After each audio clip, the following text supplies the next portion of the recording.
বারবার কারণ এই জন্য নেতা আমাদের সকলের প্রিয় যারা কবি সোহেল খান ভাই ইতিমধ্যে আমাদের মাঝে উপস্থিত হয়েছেন গণ অধিকার পরিষদের সিনিয়র নেতা ফারুক ভাই, আমাদের মাঝে আছেন সাইফুল ভাই সহ বিভিন্ন পর্যায়ের নেতৃত্ব, সকলকে সংগ্রামী শুভেচ্ছা।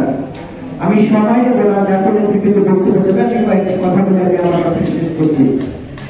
বন্ধুরা, গত 17 বছরে আমরা দেখেছিলাম দিল্লির দাসত্ব যে গোলাম সরকার তিনি মুক্তিযোদ্ধার দোকান করেছিলেন, যেই দোকানে শুধু ভুয়া মুক্তিযুদ্ধের গান বাজনা তৈরি হতো।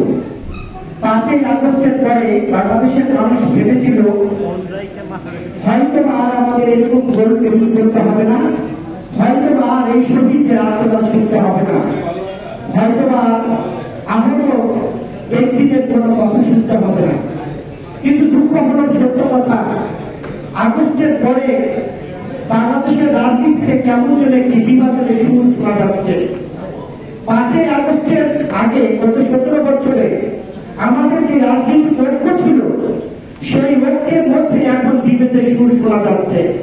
কেউ বলছেন পেয়ার, কেউ বলছেন স্থানীয় নির্বাচন, কেউ বলছেন এই যে বিভেদ, এই বিভেদটা কি কারণে তৈরি হচ্ছে বা হচ্ছে এটা আমাদের গভীরে যেতে হবে।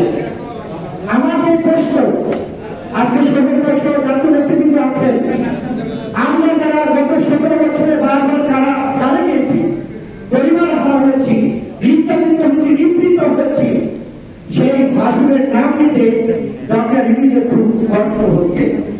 গ্রামের ভাষায় বললাম, ভাষণের নাম নিতে ওনার খুব কষ্ট হয়। ওনার শুধু নাম নিতে হবে একটি নতুন রাজনৈতিক দলের নাম।